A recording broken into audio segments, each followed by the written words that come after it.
This video is brought to you by Dr. Kristen R. Bromley's Guitar Method Book Series and Online Music Academy. Hi, I'm Dr. Kristen Bromley. Welcome to my online academy. It's so great to have you joining me here in these online lessons. In this video, we are going to work on playing two different melodies that come from the fun and challenging repertoire portion of the Tablature Book, which is part of my Method Book series. So, in the book, we're going to start off on page 147 with song 193. Then we're going to do song number 196, which is found on pages 152 and 153. Now, we're going to be playing these right along with drums accompaniment, which is super helpful but also makes it super fun. Both of these melodies come from the classical guitar repertoire, but we're going to play them with a pick. Now, if you want to do them fingerstyle, that's okay, but playing them with a pick will help us in our development of our technique. So it really helps us lock in our control in the right hand and the left hand when we do these sorts of things, and especially gains control with the picking hand in the right hand. So super, super fun. Both of these are somewhat arpeggio based. Like with number 193, anywhere we have notes happening on different strings, we can hold those notes down, let them ring over, and we're just jumping in the right hand. But this one then does have some spots where we're plucking on the same string. So with that, we just pluck on the same string. With number 196, it's an entire arpeggio-based repertoire etude. Super, super pretty, super, super fun. With this one, it's all arpeggio stuff. Super, super good for developing that right hand. I've been saying super a lot, but it is really good. These are fun ones. We've done this sort of thing before, so we're just going to go ahead and do that here. Both of these are just in first position. Makes it super easy. There, I said super again. With number 193, there is a spot with a fermata. Per our usual, when we're playing along with drums or band, and we have that groove happening, the fermata will just be held for one whole measure. So one extra measure is inserted, and we go on the and of two there in that measure where it happens on the fourth line. So second measure of the fourth line, we have that fermata. We'll hold that note out that happens right there on beat 2. We'll hold that out for a whole measure, and then we'll continue with the end of 2 as it goes through in the groove. So you got that one, and then yes, 196 all arpeggios. So it's going to be fun. Each one of these is going to happen twice. First at a slower tempo and then a faster tempo. So let's go ahead and play these together.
All right, fantastic. I hope this is helpful for you. I hope you are having fun with this. Of course, we got a few more songs left in the back portion of the Tablature book, so a few more videos to come out as we work on these challenging songs here in the back of the book. Super good, super fun, super helpful. I hope you have a great day. Take care, and I'll see you again.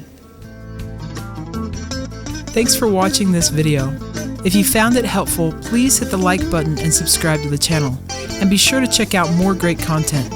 You can find more information about me and my products at KristenBromley.com. Take care.